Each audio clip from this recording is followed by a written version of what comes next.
watching Fox 17 Morning News for Friday, April 23rd, 2010. If you're getting ready for some new shoes, you're going to want to listen to this. It is a 10. It is Friday. And even though the weekend's forecast might not be the best for wearing your new sandals or showing off the perfect pedicure like Mike is really excited about doing, don't forget to tighten the strap on your standards when you're shopping for your next pair. And here this morning to talk more about that is Rob Skinner, a pedorthist and owner of Foot Solutions in GR. Thank you for being here. Thanks for having us. So we have to first talk about a lot of the trends. You know, I've been seeing a lot in the magazines as far as spring is concerned.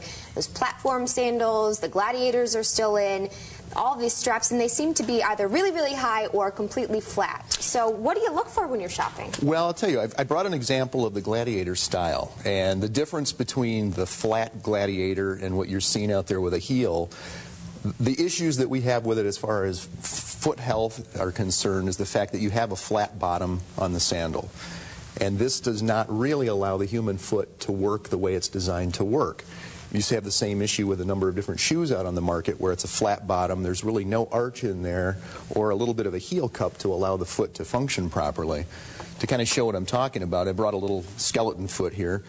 Basically, the way the human foot is designed is that we strike the ground with about 3 to 4 times our body weight on the heel bone when we hit the ground. We then move through the mid stance with all of our weight on the foot, and you can see the contour of the arch here. This is designed to serve as both a shock absorber, and it also allows us to transition our weight forward on our foot. What we try to do is transition our weight from the heel across these heavy bones, and you can see the heel bone is quite heavy. It's designed to carry the weight across and then into this first metatarsal bone, which is where your big toe is connected. That's the way the foot is designed to work. This sandal, if I put this foot on it, you can kind of see what happens. When I put the foot on this type of footbed, the foot wants to lean inward. There's no support there holding the foot in position, which affects the lower leg bone, potentially the knee joint, up into the hip, and even the lower back. So it has a long-term effect. What do you want to look for then? You know, those are so popular, and the girls will say, oh, they're so cute, and they're really convenient. You just throw them on. They are. But it looks like something with a little bit more support is what. A little more support. What I typically tell folks is, wear this out for dinner. Okay. Make sure the guy you're going out with is worth it. Wear this. I love it.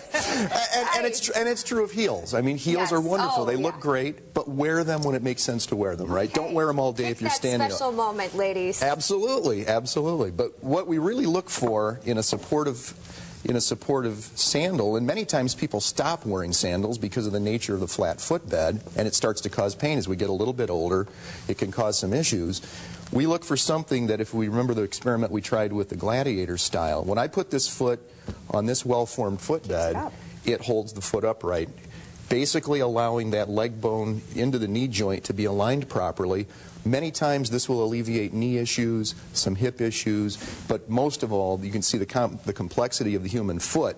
We relieve a lot of the issues that we have in the midfoot, where we can start to get some arthritis and pain as we get a little bit older, and it also just allows for better foot function. So maybe get some of these for your errands, your everyday things, and then get those Gladiators and the high heels. Exactly. If you're going to stand all day on heels, if you're a hairdresser or somebody's on your feet all day, you want to wear an open-toed shoe. Make sure you've got something that's got a nice deep heel, very similar to what we build at Foot Solutions in the way of a custom insert that we can put inside a shoe. A lot of the shoes that you buy out there don't have that type of support. If you compare what I just did with this sandal with this custom insert, it's virtually the same type of support. So really look for that contoured arch. That's the most important thing. And you'll be able to get more information. You guys are having the fitness fair, the sandal fitness fair. So if you're kind of concerned, you know, what kind of arch do I have, or that sort of thing, or maybe interested in some of these, you can get more information on our website about the upcoming event. When is it going on again? It's starting on Monday, so it runs from the 26th through May 1st.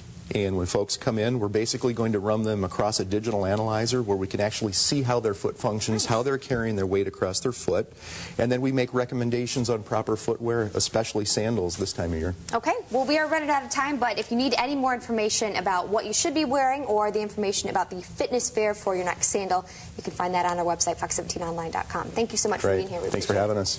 It is 8:15 right now. Emily is in Marne this morning where they're getting ready to...